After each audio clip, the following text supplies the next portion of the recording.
당신이 나를 어떻게 생각하는지 그것은 내가 상관할 바가 아니다. 미국 작가 데리콜 휘테커의 말입니다. 여러분이 일을 하든 공부를 하든 일을 하면서 공부를 하든 여러분을 비판하는 사람은 항상 있습니다.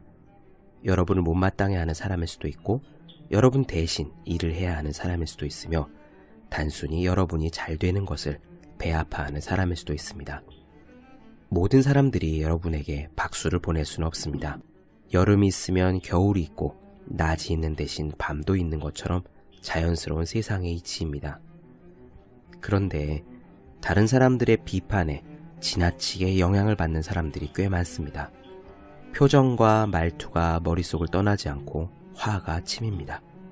책이 눈에 들어오지 않습니다.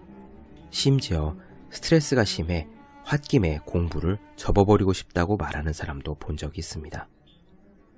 그러지 마십시오. 모든 사람들의 비위를 맞추는 것은 가장 확실한 실패 방법입니다. 사람은 누구나 욕구가 있는 존재입니다. 저도 그렇고 여러분도 그렇고 세상 모든 사람도 그렇습니다. 여러분을 비판하는 사람이 원하는 바를 생각해 보세요. 무엇을 원하기에 여러분을 못 잡아먹어서 안달인지 곰곰이 생각해 보세요. 그 사람의 욕구가 여러분의 욕구와 부딪힌 지점이 있을 겁니다. 원인을 알면 입장이 보이고 입장이 보이면 공감할 수 있습니다. 공감은 이해의 시작이며 이해하면 분노가 사라집니다. 여러분이 이제 차분한 마음으로 다시 공부에 집중하면 됩니다. 365 공부 비타민, 비판하는 사람들에게 대처하는 자세의 한 대목으로 시작합니다. 네, 2016년에 여러분 안녕하세요. 본격 공부자극 팟캐스트 서울대는 어떻게 공부하는가 한지호입니다. 오늘은 새해 첫날입니다. 한 해를 시작하는 문가에 서서 감격이라는 주제로 여러분들과 이야기를 나눠보겠습니다. 소설가의 각오로 유명한 마루야마 겐지가 문학계의 신인상으로 결정되었다는 전보를 받았을 때 그는 빨래를 하던 중이었습니다. 어느 날 자취방으로 돌아가 빨래를 하고 있는데 느닷없이 신인상에 당선되었다는 전보가 왔다. 침착하려고 나머지 빨래를 손에 잡았지만 헛일이었다. 수도꼭지에 입을 대고 물을 한껏 마셨다. 그리고는 방으로 들어가 벽을 발로 찼던 것 같다. 이어 평소에 불쾌하게 여겼던 회사의 동료들이며 상사를 한 명도 빠짐없이 패주리라고 마음먹고 그들을 옥상으로 불러내어 곤욕을 치르게 하는 상상을 수없이 거듭했다.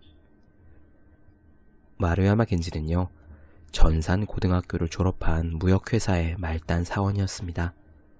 하루 종일 통신실의 작은 책상에 처박혀서 부서끼리 오가는 정보를 텔렉스로 날려보내는 것이 그의 일이었죠.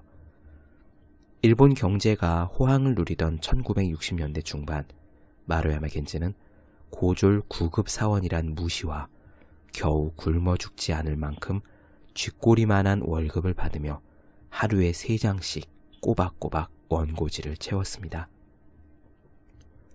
문학계의 신인상으로 뽑힌 것은 그렇게 완성시킨 여름의 흐름이었습니다.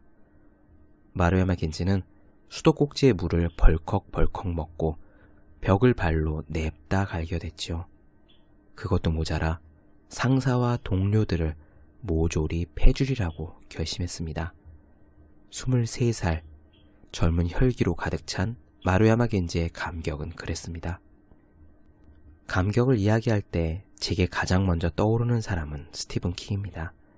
스티븐 킹은 엄청나게 가난했습니다. 시간당 1달러 60센트를 받으며 세탁소에서 환자들이 쓰던 침대볼을 빨았죠. 그의 아내 역시 던킨 도넛에서 하루 종일 바바리안 크림 도넛 따위를 포장했고 집에는 전화기조차 없었습니다. 그런 생활 틈틈이 소설을 썼던 소설가 지망생 스티븐 킹이 첫 히트작 캐리의 판권이 팔렸다는 소식을 들은 것은 1973년에 어머니 날이었습니다. 스티븐 킹이 집에 혼자 있을 때 책을 팔아주기로 한 빌 톰슨으로부터 전화가 왔습니다. 빌이 물었다. 자네 지금 앉아있나? 아닌데. 우리 집 전화는 부엌 벽에 걸려 있어서 나는 부엌과 거실 사이의 문간에 서 있는 중이었다. 나는 물었다. 앉아야 되나? 그게 좋을 거야. 캐리의 보급한 판권이 40만 달러의 시그너북으로 넘어갔다네. 1973년 5월 어머니 날이었던 그날 나는 아무 말도 할 수가 없었다.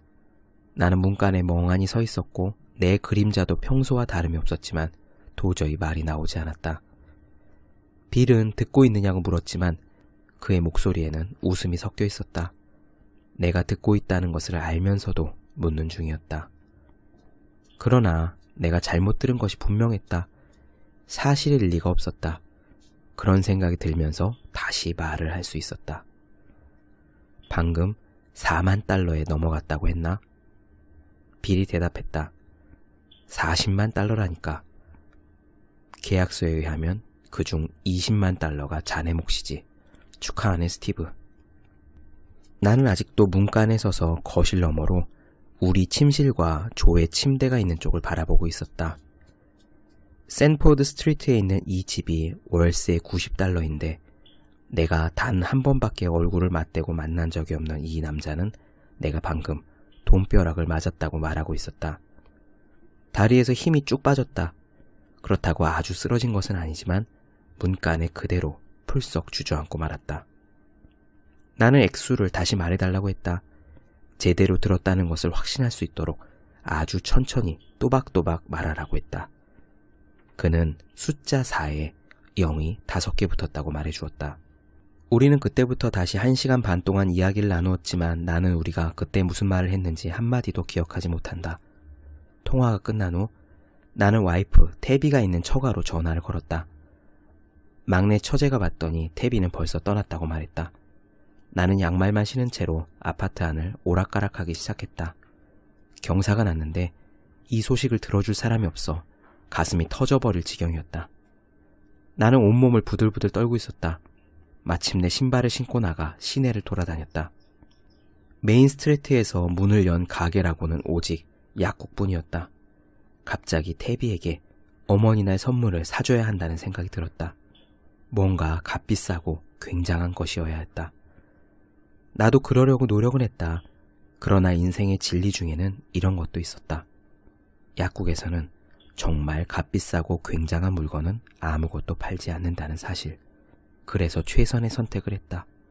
헤어 드라이어를 샀다.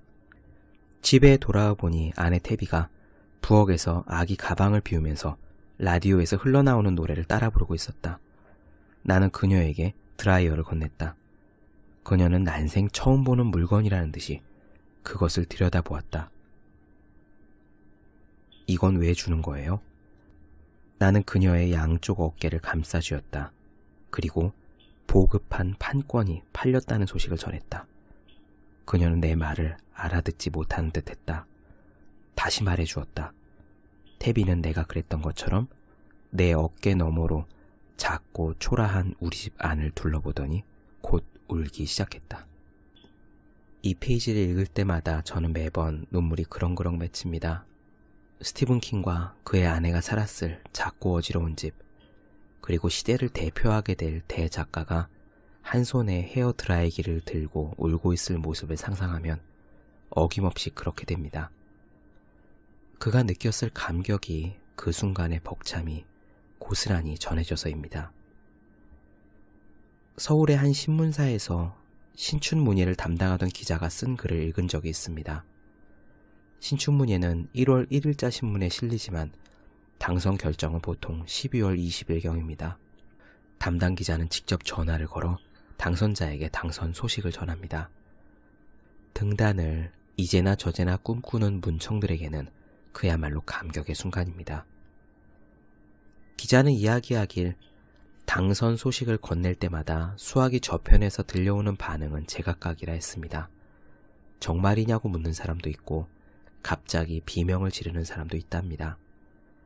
감사합니다, 감사합니다라고 계속 반복하는 이가 있는가 하면 말을 잇지 못하고 그저 펑펑 우는 이도 있었다고 합니다. 소리를 지르건 흐느끼건 모두가 감격의 순간에 다름 아닙니다. 넘치는 감격을 주체하지 못해 마루야마 겐지는 벽을 발로 쾅쾅 갈겨댔고 스티븐 킹은 아내와 함께 줄줄 울었습니다. 감격은 순간을 일상에서 오려내어 영원이란 옷을 입힙니다. 그들이 몇십 년이 지난 후에도 생생한 기억을 원고지 위에 고스란히 되살릴 수 있는 것은 그 순간이 그들에게 있어 영원히 간직할 수 있는 무언가가 되어버렸기 때문입니다. 그러므로 어떻게 하면 충실한 삶을 살 수 있을까를 고민하는 이들에게 일본의 양명학자 야스오카 마사히로는 이렇게 말했습니다. 감격이 없는 곳에 인생은 없다. 느낌이 격해져야 감격입니다. 물방울이 막을 수 없을 정도로 세차게 솟구치는 것을 일러 격이라고 합니다. 느낌이 그저 움직이는 정도에 불과하면 감동입니다. 거세게 솟구쳐서 억누를 수 없을 정도에 이르러야 감격이 됩니다.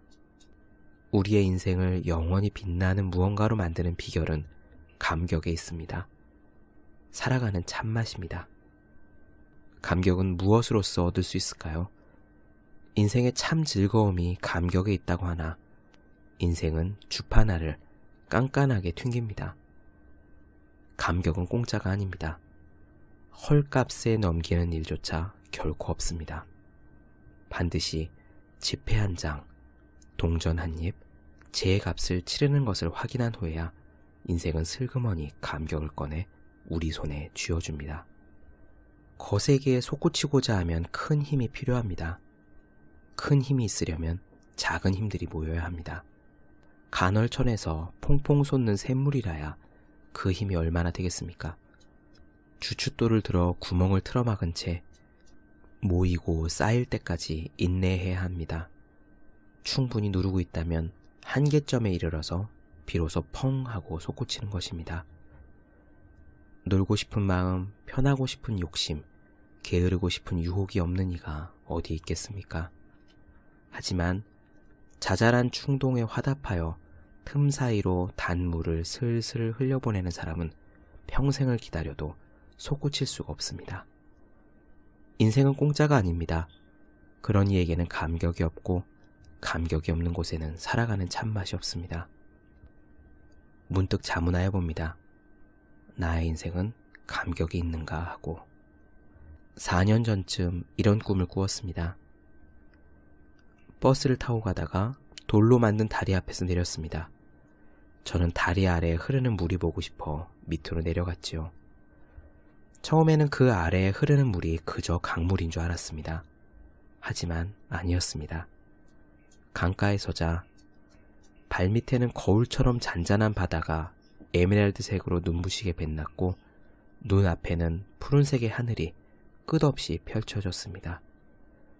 저 멀리 수평선 끝 에메랄드빛 바다와 푸른색의 하늘이 만나 자로 된 것처럼 가느다란 경계선이 놓여 있었습니다. 광대한 에메랄드 바다 앞에서 너무나 감격스러운 나머지 저는 뒤로 자빠져 팔을 대자로 벌린 채 엉엉 울어버렸습니다. 그 꿈을 꾼 것은 군대를 제대한 무렵이었습니다. 마음껏 살아보리라 하고 의욕에 불타던 시기였습니다. 가진 것은 없더라도 가슴만은 뜨거웠던 하루하루였습니다. 그 후로 삐걱삐걱과 자충우돌이라는 말을 반창고로 붙여도 될 만한 시간들을 보냈습니다. 에메랄드 바다 앞에서 펑펑 울만한 일은 생기지 않았습니다. 발로 벽을 냅다 갈기거나 비명을 지를 일도 역시 없었습니다. 나의 인생에는 감격이 있는가? 아직은 기다리는 중입니다. 주춧돌이 더 무거워야 하거나 아니면 시간이 더 필요한 것일게지요. 저 아래 어딘가에서 퐁퐁 솟아나는 샘물이 옹기종기 모여 솟구칠 때를 손꼽고 있으리라 희망해 봅니다. 방향이 맞다면 계속 걸어갈 뿐입니다. 2016년 새해가 밝았습니다. 올해는 에메랄드빛처럼 감격스러운 일이 우리들 앞에 일어날 수 있을까요? 그것은 모릅니다. 다만 우리는 새해 첫날 그러한 희망과 소원을 가슴에 품고 어제와 다름없이 열심히 노력할 뿐입니다. 네, 본격 공부자극 팟캐스트 서울대는 어떻게 공부하는가? 오늘은 감격에 대한 이야기를 나누어 보았습니다. 새해를 시작하시는 여러분 모두에게 그리고 여러분의 공부와 일 앞에 한껏 감격스러운 일들이 반드시 일어날 수 있는 올 한 해가 되기를 함께 기원드립니다. 본격 공부자극 팟캐스트 서울대는 어떻게 공부하는가는 올 한 해도 부지런히 읽고 꾸준히 말씀드리는 그런 방송이 되도록 하겠습니다. 더 많은 이야기, 궁금하신 사항은 네이버 블로그 허생의 즐거운 편지로 찾아주시기 바랍니다. 그리고 올 한 해도 역시 여러분들 365 공부 비타민과 함께 즐겁게 공부할 수 있는 그런 한 해가 되시기를 바랍니다. 여러분 모두 열심히 공부하십시오. 저도 열심히 하겠습니다.